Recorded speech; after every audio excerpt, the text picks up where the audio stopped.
Going live. Oh, goodness. Hi, everyone.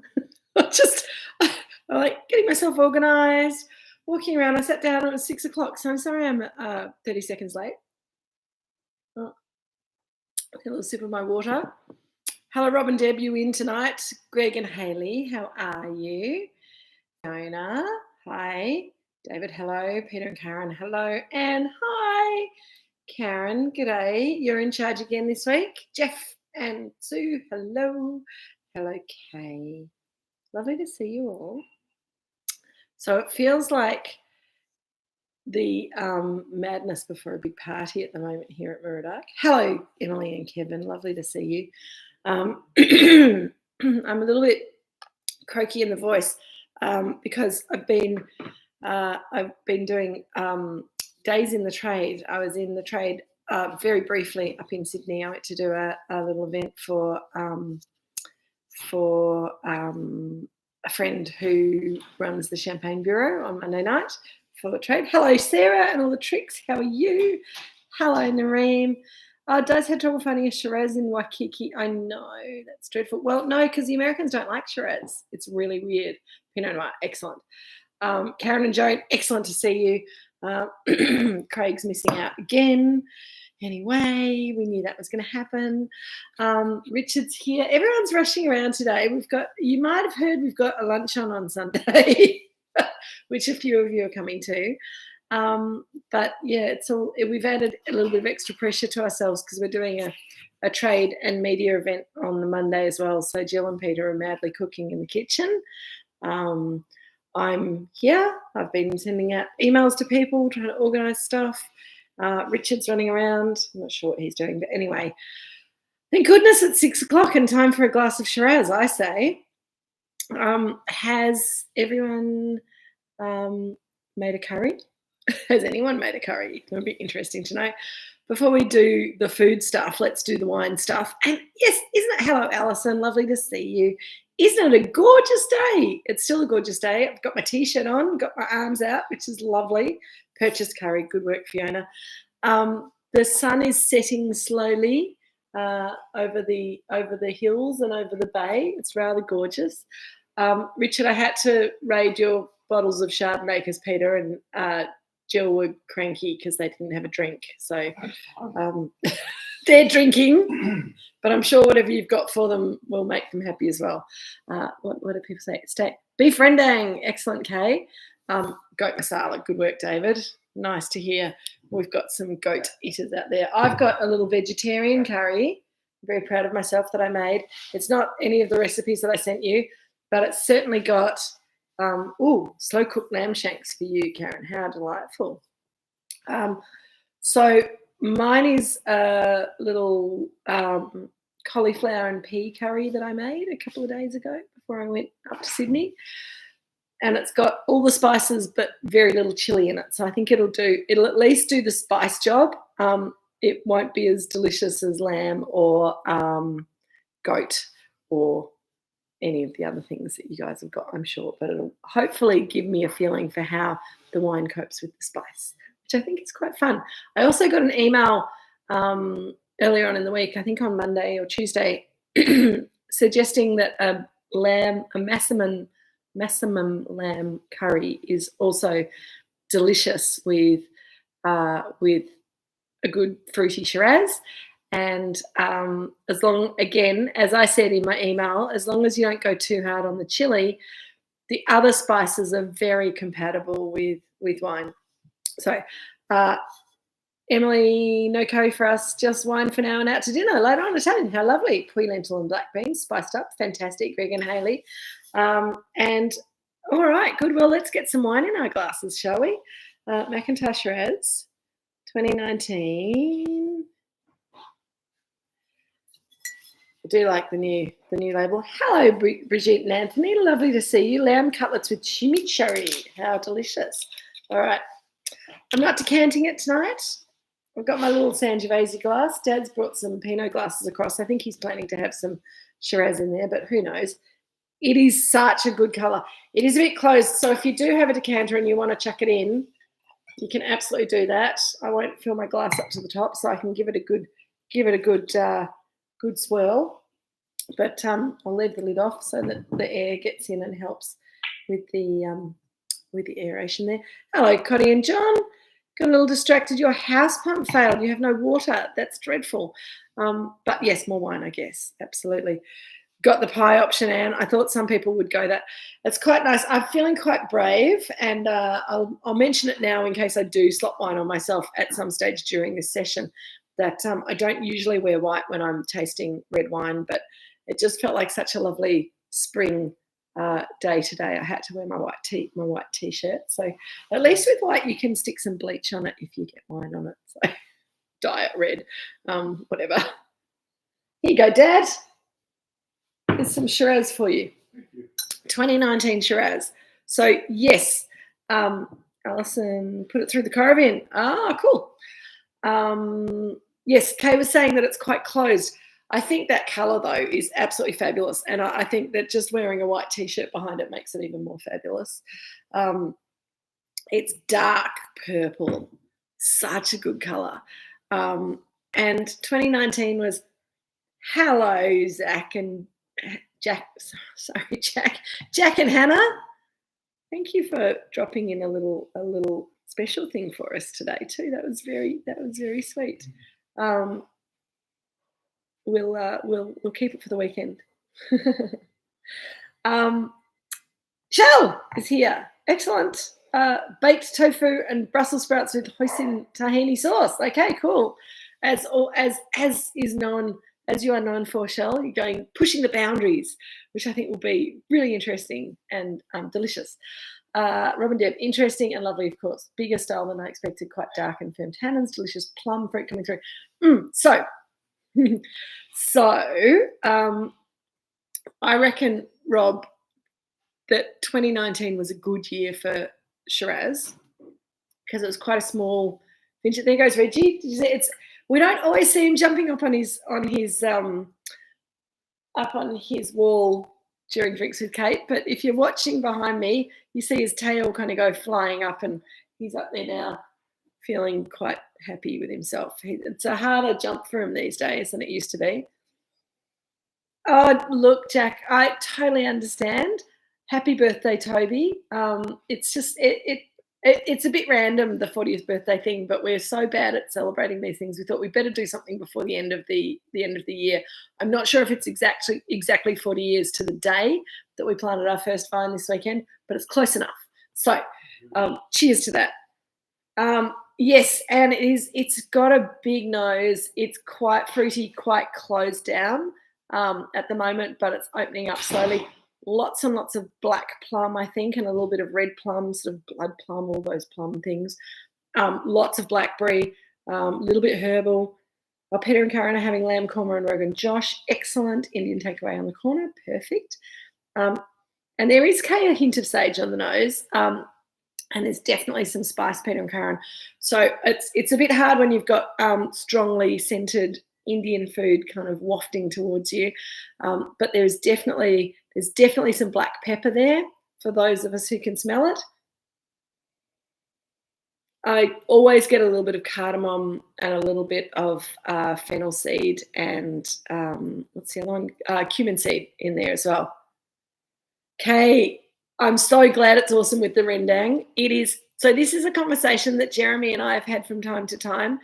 And we've had with some Indian friends of ours that a lot of people assume that all Indian food is super chili hot and that it doesn't work with any wine. And if you choose the right, I feel like I've got that on the wrong angle, that's a bit better. If you choose the right dishes and the right spice, the right chili level in the wine, in the food, it can go so well with these kind of wines. So our Shiraz, first of all, let's get back to the Shiraz. Keep eating it, keep eating the food, drinking the wine, but let's get back to the Shiraz first and then we'll talk about the food thing. Cool climate Shiraz from the Mornington Peninsula. It's very much affected by the maritime climate as well. So even though it's cool down here, because we have the maritime climate that keeps it cooler, it also means that we don't have as much oscillation between day and nighttime temperature, particularly in summer. So it doesn't get as hot during the day, but doesn't get as cold at night either. So you get more even ripening day and night. the vines can do their thing sort of slowly but surely. We get very different aromatics and flavours from Shiraz here than you get from anywhere else in Australia, as a lot of you already know, because we've done Shiraz before. But the 19 is a new release, and I think it's, to my mind, it's one of the best that we've made. John wants to know if this would be considered a typical cool climate Shiraz. No, probably not, John. I think it's a typical Moorooduc Estate Shiraz, but if you taste a few Shirazes from around the Mornington Peninsula, there's a similarity of style, but there's also a difference because we do a whole bunch ferment with this wine, excuse me, which is not normal, well, which is not usual with most Shiraz producers, particularly in Australia. There's a few people playing around with it. There's a few people in Tasmania playing around with a whole bunch with Shiraz. And we got the idea from our friend Barney Flanders, who'd been to the Rhone and done a vintage at Stéphane Augier, and they do a whole bunch of ferments there. And Dad and Barney were talking about how we were a bit bored with our Shiraz and maybe we should pull it out. And Barney said, well, maybe you should have a go at doing a whole bunch. And of course, Dad, as you know, loves a whole bunch ferment. So had a go, and that was in 2010. And we've loved playing around with that ever since. And in a warmer year, particularly when it's a small crop on the vines and they can really concentrate on getting all of the berries nice and ripe in a kind of slow, gradual way, but getting full ripeness in the berries and in the stalks of the bunches, then you get this lovely synergy of aromas and flavours. So I'm missing all the questions in the comments. So John, I will come back to that typical cool climate Shiraz question during the session, but I'll just leave it for the moment. Karen, the strawberry off the cheese plate really smooths out the flavours. Yeah, it becomes mellow. Fiona, yes, quite a lot of cool climate Shirazes do have a very prominent white pepper and even a really black pepper kind of a note to it. And we don't get that here. We get a little bit here, but we get more of that kind of really plush, dark, fresh plum. It's not jammy in the way that warmer climate Shirazes are. But yes, Robin Deb, I think the fruit in this vintage from 2019 is a little bit riper than some of the previous years. Karen, more on the fresh strawberry, brings out a chocolate flavour. There you go. So I have friends who like to eat chocolate with Shiraz, and it's not something that brings me a huge amount of pleasure. I love chocolate. I like Shiraz. Keep them separate for me. Jeremy, as usual, just trying to get dinner to the table, planning to just ping in some potentially out of context bits. Thank you, Jeremy. Out of context bits of info. Go for it, Jez. Jeff McKean, love the strong structure blending with the softer fruit characters. I agree. I haven't had a chance. I think, okay, Jeremy always manages to sound like he's totally listening to everything that we're saying when he's actually doing 54 things at once at home, trying to get dinner on the table. It's an incredible skill that he has. As I get more air into it, I'm getting more blackberry, more black plum, bit more black pepper. But it's very spicy, kind of lovely juicy fruit, but fresh fruit. It's not going jammy at all. So I'm gonna have a taste now because it's making my mouth water, which is always a good sign.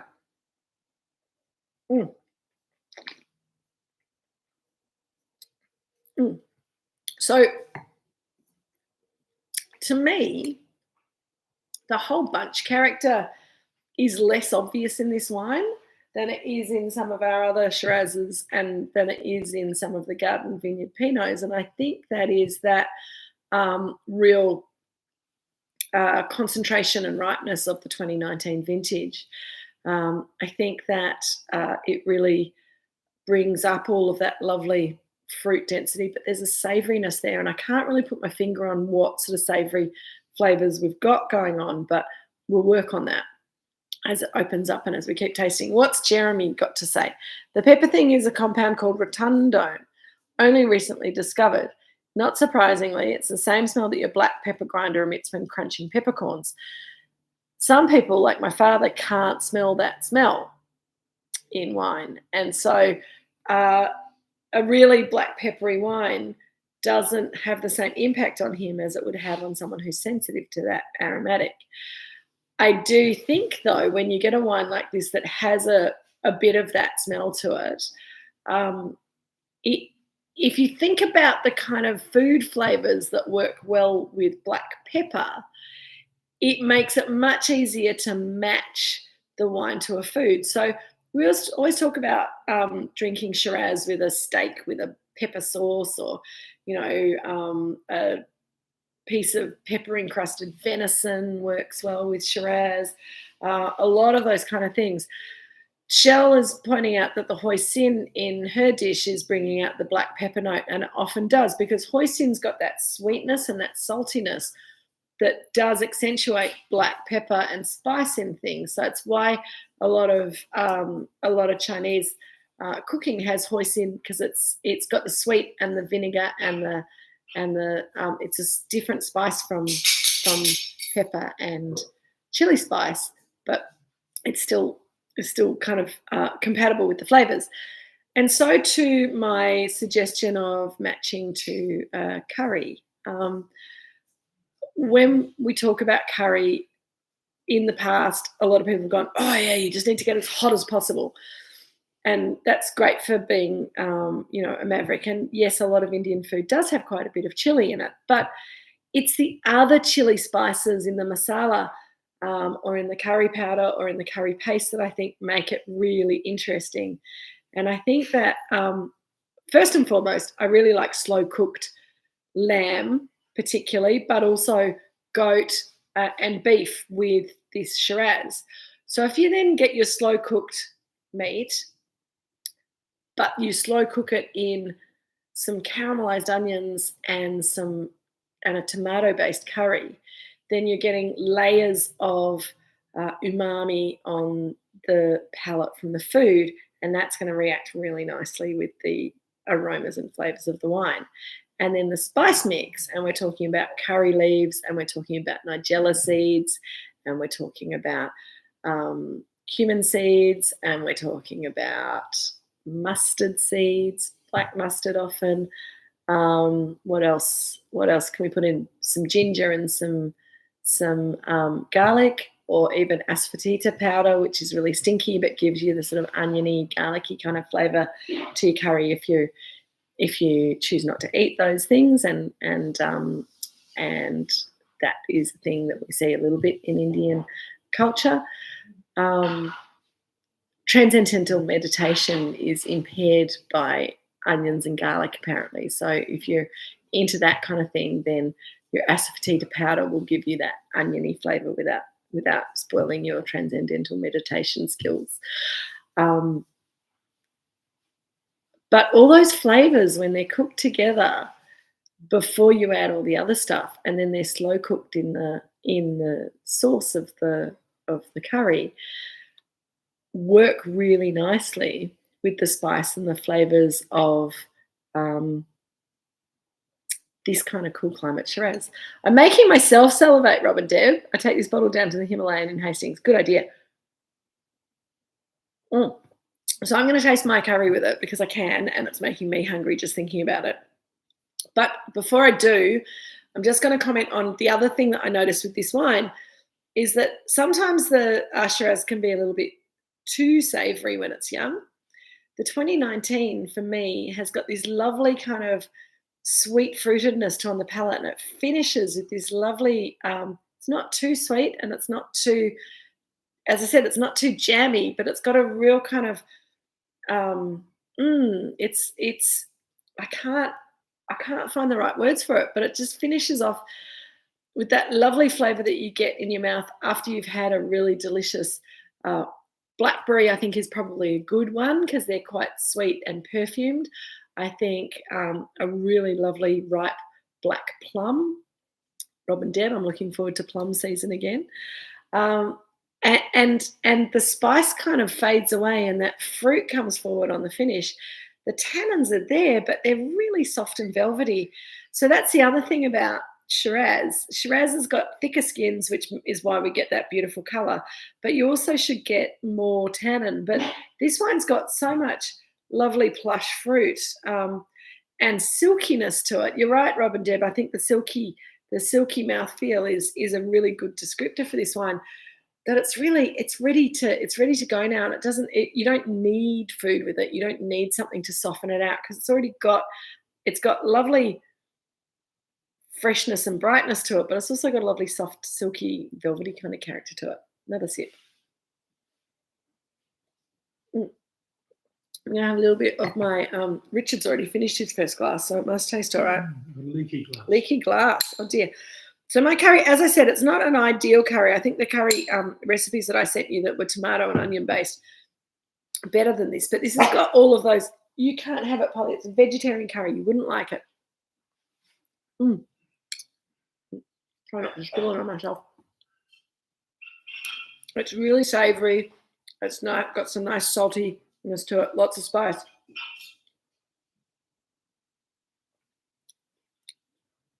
And what those curry spices are doing to this wine is just softening the sweet fruit a little bit and bringing the pepper spice up and bringing the other spice characters in the wine up a little bit too. And I've got a bit of potato as well as the cauliflower and peas in that. And the potato kind of just soaks up all the flavour and just makes it really delicious. So Jeremy is saying there is little budget and commercial interest in the Australian wine industry to research the input of stalks in winemaking. So we don't really know about the inputs of stalks into wine. I'm not sure if that's just a Jeremy random comment or if you are answering someone's question that I've missed. But I have just seen Jeff McKeon's question. How do you think this wine will sell? I think it will age very well, but I'm kind of loving it right now. I'm kind of loving that. I don't think it needs time to come together. I think it's a delicious drink right now. I think with some bottle age, you will achieve some more savouriness and probably a bit more complexity, and it might soften out a little bit more, but you will lose some of that bright fruit, and that's that juicy fruit, which is so delicious. So I think that you could cellar it. I'm not sure if I'd like. I'm not sure whether I'd want to. I think it's delicious. It is already nearly 5 years old, Kay has pointed out, because it is a 2019. So we've done a bit of the aging for you already. And I'm sure if you did want to pop it down, it's not going to fall over anytime soon. But that bright fruit, I'm really loving at the moment. So at the moment, I would find it hard to think about how it could be better with age. But I would still put some down just to see, because it very well could be. Kay has also said it's a great intro wine to Shiraz haters. They don't like the tannins I found. No, that's right. Well, my mother is one such person. She probably won't have a glass of this because she's already decided she's not a huge fan. And I think it's really interesting because I think before we started doing the whole bunch ferments, the Shiraz just looked like kind of slightly less interesting turbocharged Pinot Noir here from Moorooduc Estate. And that was something that Dad and I were a bit bored by. So when we started doing the whole bunch, it kind of gave it a bit more depth, a bit more layers, a bit more interest, more earthiness in the wine. And we found that more interesting. It made it less appealing to Jill, which I think is interesting. But that's okay. She's very happy drinking her Chardonnay and Pinot Noir, so it's okay. Alison is saying that cheese biscuits with caraway is working well with it. And I think that's right. I mean, the caraway seeds, for me, caraway seeds are quite similar to cumin seeds. They've got that kind of almost aniseedy, but not quite tang to them. And those flavours work really well with a Shiraz like this. If you have even Italian biscotti that have aniseed or caraway seeds through them, that's the kind of, and the biscotti are those sort of twice cooked kind of rusk kind of biscuits, and the Italians will dip them in their red wine and eat them, and I think they work really well with a wine like this as well. Peter and Karen, Jill's not a big fan of magic stalks either. No, she's just, I mean, I think if we slipped it to her without telling her what it was, she might say it was all right, but she's pretty set in her ways these days, and she knows what she likes. And I think that's okay. That's not a bad thing. Um, our pleasure, Alison. It is great now, Karen. It is really, it's really fresh flavored. A lot of, yes, fennel. Thank you, Alison. Fennel seeds in biscotti go really well with this because they bring out the anise spice in the wine as well. Because I always see a slight licoricey anise kind of character, and as the wine's airing up, I'm starting to see that as well. And I think that's rather lovely too. What else? A lot of reasons that people give for having to age Shiraz for a long time is that the tannins are too hard and they're too closed, and the oak's too much. So we use hardly any new oak with this wine. We're really, again, celebrating the site and celebrating the fruit that comes off the site. Oh, excuse me, goodness me. It's been a mad week already, and we've got much more madness going on. Jackie we're really enjoying, and we're not big Shiraz drinkers. Aged Gouda, washed rind brie, and shadows of blue on bread. Very good with it. Okay, that's cool. Often blue, and shadows of blue is a really lovely kind of soft blue cheese. So it's a good option for matching to wine. But often blue cheese will make red wine taste a little bit bitter, which if you're not too worried about bitterness in your wine, then it's okay. But if you're sensitive to bitter flavors, then that can be a bit off-putting. But I think this wine has enough fruit sweetness to sort of handle that kind of thing. And look, the color's still purple. As I've got down a little bit in my glass, I can swirl it a bit harder without hopefully spilling it on myself. And the fruit is starting to pull back, and that licorice note is coming up, and the spice is coming up, and the earthiness. Now we're getting some sort of dried leaf kind of forest floor characters as well, which I think is really awesome.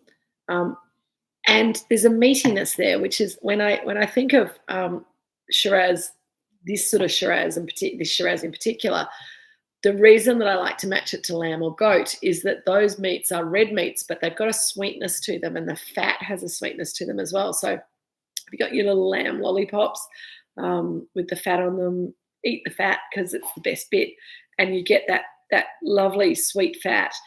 Goes really nicely with a wine like this, and the tannin and the acid will cut through the fat as well and make it more delicious again. Oh, that perfume now, there's florals coming up. There's violet. It's really, it's quite exquisite on the nose, which I think is a sign of a good wine. If you just want to keep smelling it rather than glugging it down and not smelling it, it's a sign that you're onto something a bit special, I think. Peter and Karen, I can't taste it in the wine by itself, but I have a very capsicum and cumin forward rater, and it makes me taste capsicum in the wine. Yeah, I think often we do see capsicum in these whole bunch wines, but I don't see it personally in this wine in particular. But if you match it to, and again, if you matched it to, say, Mexican food with jalapeno chilies, but not too much spice, that green, almost pineapple-y fruitiness of a jalapeno will bring out some nice characters in the wine as well. It's just often Mexican food as well. People go hard on the chili hotness, and that kind of gets in the way of the flavors of the wine, which is kind of interesting. We'll probably grow out of that eventually.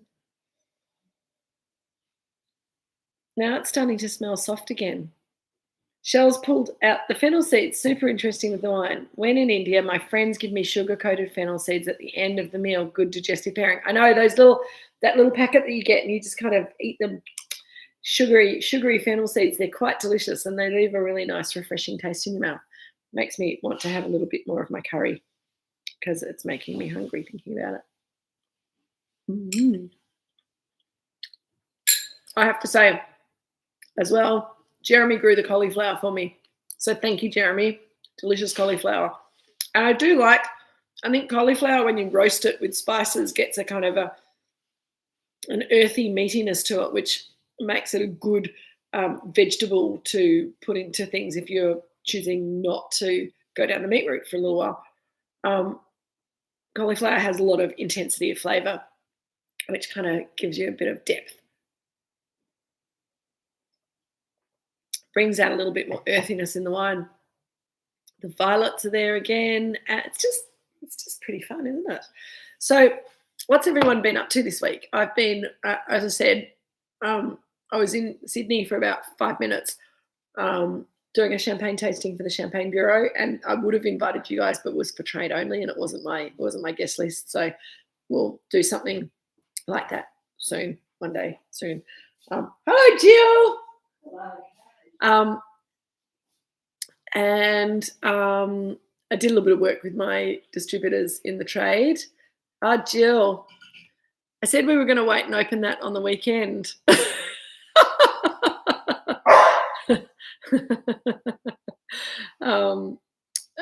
Yes, so came back from Sydney and did some work in the trade in Melbourne yesterday, and was working very hard, and got home at about 10 o'clock last night, and my dog told me that I've been away for too long. Been away for 2.5 days, so a bit shocking. But it's been fun, and I've got to say, we went to Nomad for dinner in Sydney, and there's a Nomad in Sydney and there's one in Melbourne, and I've eaten at both now, and I have to say, if you're looking for a fancy dinner and you haven't been there before, you kind of need to like slow cooked meat dishes, because they do a lot of slow cooked stuff over fire, but the food's delicious. They've got a wonderful wine list. They might be good supporters of Moorooduc Estate, but they've also got lots of other lovely things. And it was a really special dinner, so it was nice to catch up with our distributors in Sydney briefly, and pop into Nomad, and maybe we can put that on our list of places to catch up in Sydney next time I've got some extra time to play. But what are people saying? Jeff, airing the wine seems to soften the wine a touch. Maybe a good wine to decant. Yeah, I think you could definitely decant it. I'm quite enjoying the journey in the glass of drinking it slowly and letting it open up in the glass. But if you wanted to get into it a bit quicker, then I think a quick decant before serving it would be not a bad idea. Well, one of the things I had at Nomad last night before last was an empanada with pine mushrooms and bone marrow, and they brought their homemade chili sauce. So it was very Mexican in style. The chili sauce, however, had lots of chili flavor and fruitiness, and it did have some heat, but it wasn't like blow your head off hot like a lot of chili sauces can be. And it was so delicious, such a revelation to me. And I was like, I'd quite like one of those now with my Shiraz. And it seems to be getting a bit sweeter as it opens up in the glass. For me, it's kind of oscillating. It's like kind of getting sweeter and then getting savory and sweet and then savory. It's really interesting the way it's changing the glass, which is why I think if you're going to decant it, then you just want to decant it quickly before you serve it, and not like half an hour before you serve it, because you might miss. What's Frodo eating? Oh, a cashew nut. I have to tell you guys, I might have told you this before, but it's quite funny. Dad sits over there on that table listening and having a little glass of wine, and usually eating cashew nuts because he's hungry and he hasn't had his dinner. And Polly and Frodo both are in love with cashew nuts. I'm not sure how good cashew nuts are for dogs, but if Polly doesn't get a cashew nut, she barks. So you hear her barking a little bit, and then she goes quiet because Dad's just kind of feeding her cashew nut after cashew nut. They all reappear about 24 hours later, undigested. So it's all fine. But yes, Frodo takes his cashew nut and brings it over to the carpet to eat it. And Tallulah, who's here as well, has been to the hairdressers today. Are you there, Nina? Possibly not. She's looking very groomed, very coiffed, and she's got lots of dog perfume on. So she's kind of, the perfume's wafting up and spoiling the smell of the wine a little bit. So now she's moved away, which is quite good. Jeremy, another slightly out of context snippet of information. The capsicum thing is a compound called methoxypyrazine, highly concentrated in cloudy years and specific to varieties like Cabernet Sauvignon and Sauvignon Blanc. But we do get some methoxypyrazine in our Shiraz here. It's one of the fun things about growing Shiraz in such a marginal climate for Shiraz is that you do get some of those kind of green herbal aromas, and it kind of freaks people out a little bit. But they tend to fade away with a little bit of bottle age, which is another reason why we tend to release our Shiraz with a little bit of extra age. Hi, Polly. No, you don't want my vegetable curry. I promise. Hang on, I've got to show you. I've got to show you what I can see. There's the tail. There's the two begging dogs. Hi, dogs. You're on television. Yeah. Say hi, Polly. Say hi, Freddie. Oh, they've mainly had peanuts tonight, not cashew nuts. So yeah, peanuts are not as good as cashew nuts. So they've come to see if I've got any cashew nuts, which I don't. Polly's gone back to Richard, thinking she might score, while Frodo's over here looking for stuff. They are quite cute, aren't they, Fiona? a little bit of dog time. But yeah, this vintage I don't see the methoxypyrazine really at all, which I think's kind of nice. And you'll remember that I told you that a lot of people told us that it was too cold to grow Shiraz here at Moorooduc on the Mornington Peninsula. We do it anyway because we're ornery like that. And a lot of people have also told us that we can't grow things like Nebbiolo. And we've talked about this together before, but we do. The Nebbiolo is down, the 10 Nebbiolo vines that we've got planted are down in the Shiraz vineyard. And it actually seems to take longer for the Shiraz to ripen than it does for the Nebbiolo to be ripe. So that's a very interesting thing for us. We also haven't even touched on the whole discussion of Shiraz Syrah, which we've talked about before.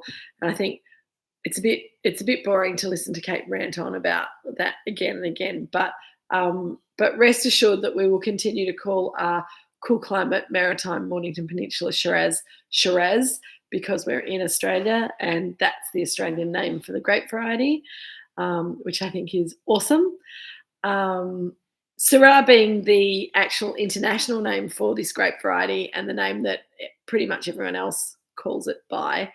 And this comes back to the question from the beginning about whether this is a typical cool climate Shiraz. If you go to the Northern Rhone, where it's not cool climate, but you get some cooler years and it's much cooler in general than Barossa or McLaren Vale, you'll get some little some characters to Northern Rhone Syrah that are not dissimilar from this wine. And this is why some Australians in cool climates, and when we're talking about cool climates, people are claiming cool climate from the Yarra Valley, Adelaide Hills, definitely Tasmania, certainly the Mornington Peninsula, that some people are calling it Syrah. Kay Farrow's cousin bangs on about calling Shiraz in Australia Shiraz, a combination of the two. No, I think that's probably even worse than differentiating between Syrah and Shiraz, making up another name for it. Shiraz is the Australian name for it. It's the name that it came to Australia. We called it Shiraz. Let's embrace it. We've only got one great. He thinks he's such a wine person. I know. Okay. Well, look, everyone's got different opinions, so. Sometimes I have to say no. It doesn't happen very often, but sometimes there has to be a cutoff point. Yes, Karen, you will have to tell Craig that he missed out on the Nebbiolo update, but we're still hoping to plant those extra Nebbiolo vines this year. We're just waiting to find out when the plants are going to arrive. The space is ready for them, so watch this space. What else have I missed? Nothing. What was I saying? Nebbiolo, Shiraz, Syrah, cool climate. I think that it's really interesting in the Northern Rhone. See, I got there eventually. I just had to kind of rewind the spool a little bit. In the Northern Rhone, they are working on trying to retain the perfume and the elegance in their wines, and it is getting hotter, climate change, and they're having issues with that, but the southern Rhone is in even more trouble. And there's a lot of Chardonnay du Papes that are high, that have high Grenache content that are getting super ripe and just completely overripe and completely out of control. So I think that here is going to be a better and better place to grow coolish climate Shiraz and Nebbiolo. So that's the don't you two. I'm talking to people. You can't fight. Frodo, stop it. We're having dog fights down here at my feet. They might disconnect our Wi-Fi as well. Richard, come and control the dogs. They're being naughty. Dad, the dogs are fighting over my thing and they're pulling the computer on the ground. Can you get Frodo under control, please? Yes. That would be really good. Go away, Frodo. He's not doing a very good job. That's all right. Just hold on to Frodo because he's like pulling the cord and he nearly pulled the computer on the ground. We can't have that. Rob and Deb, it seems that 2019 was a most generous year for Shiraz. Were the yields good? No. The cashew is inside the computer. Exactly, Shell. Thank you. They are not allowed to break the computer apart. I don't know how many other people got that joke, but it's from one of Richard's favourite movies. He's too busy trying to get Frodo under control. I'll tell him you made that joke later. Where was I? Nebbiolo. Yields good in Shiraz 2019. Yields were a bit down in 2019, weren't they, Dad, for the Shiraz? It wasn't a bad year. And we had been converting some of our Shiraz to better trellising, which gave us a lot more good Shiraz very quickly. Does it follow through that the yields are good but quality is up? It can do, Kay. It just depends on the year. Sometimes we'll have smaller crops because we've had difficulty early in the vintage, in the flowering and fruit set times, but then we'll have a lovely ripening period. Sometimes we'll have really good flowering and fruit set, and then also a lovely ripening period, and we'll have higher yields, but also still good quality. If the yields get too high, then we have to think about dropping some fruit to concentrate the flavours. But yeah, it just depends on the year. We haven't had a year like that for a while, but who knows? Never work with animals or children on camera. Absolutely, Jackie.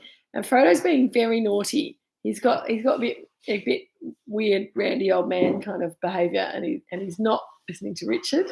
He's not interested in being a good boy at the moment, but he's been banished to the kitchen. Oh dear, crazy dogs. Richard, Shell made a Zoolander joke for you that you missed. He's not listening. He's busy talking to Polly. So yes, anyway, I think in summary, this Shiraz is very voluptuous and gorgeous and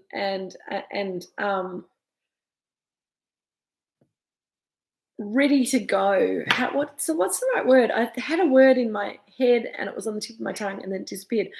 It's a very accessible Shiraz. It's quite exotic in its fruit expression. It was quite closed when we started looking at it, and it's opened up slowly. The fecund. Thank you, Rob. That's I think that was a Rob comment. I'm not sure. That's nice. That is a lovely word, but I might kind of skirt around the edges of it. But there is something very, very generous and lovely about this wine. 2019 was a lovely vintage for everything. I think it was particularly lovely for Shiraz. I think the Garden Vineyard Pinot was also very good in 19 because of that richness and ripeness and darkness, and again being a whole bunch wine, it kind of it liked that level of ripeness to it. It's in immaculate condition at present. Yes, thank you, Kay. And I do, yeah, I think it's yum. So it's just been released recently. We only make very small quantities. The sort of maximum that we're able to make of McIntyre Shiraz is about 130 dozen. in 19. It was there was a little bit less than that, but probably about 100 dozen in total. The good news is that our distributors out in the world haven't quite got onto it because it's a little bit too much of a hand sell for them. But I would say this is a wine to put some in your cellar and drink it and enjoy it over the next, I don't know, drink some now, drink some in 5 years' time, drink some, keep some for 10 years' time. Who knows? Depends how much patience you've got, how much space you've got in the cellar, all that stuff. Next week is our final wine for the box.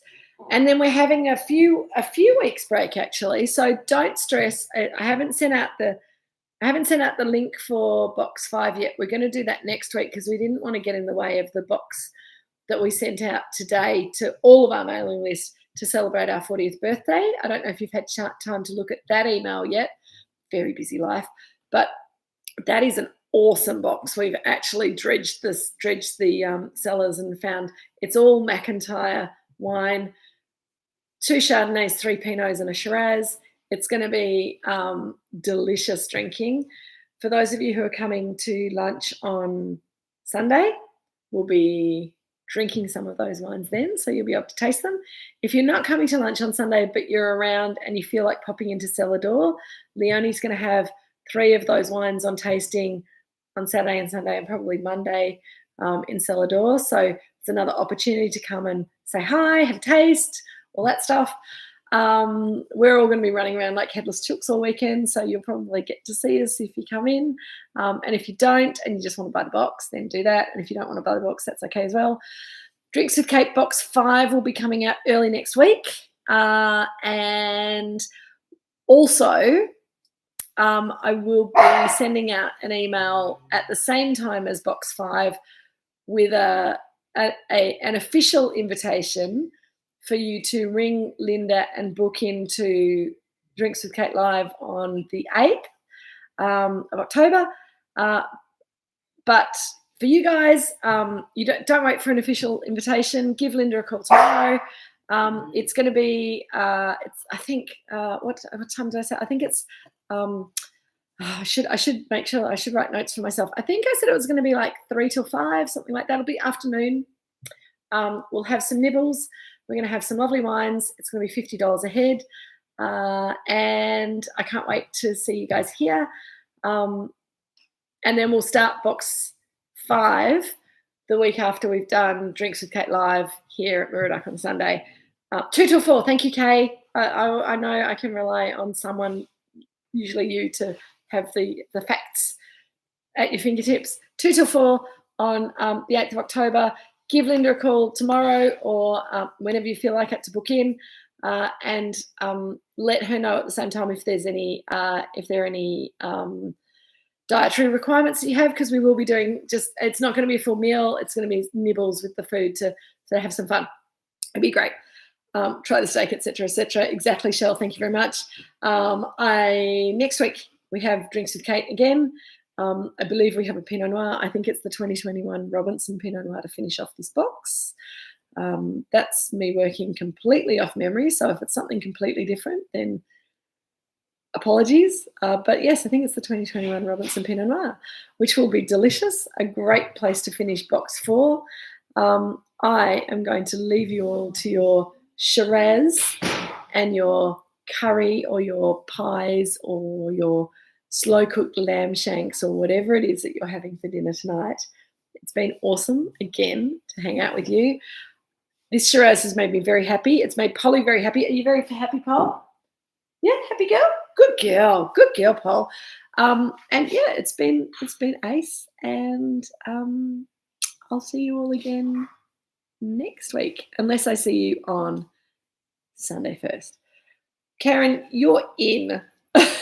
You're in. Don't worry. 3 places for you for Drinks with Kate Live. You're absolutely in.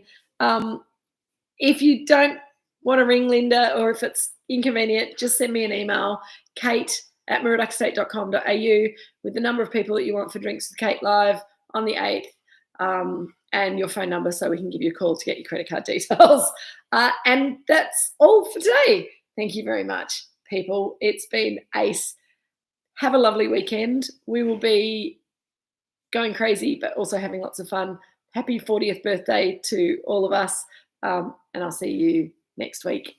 See you on the weekend if I'm seeing you. See you next week here. See you here live on the 8th. All the stuff. See you soon. Cheers. Bye.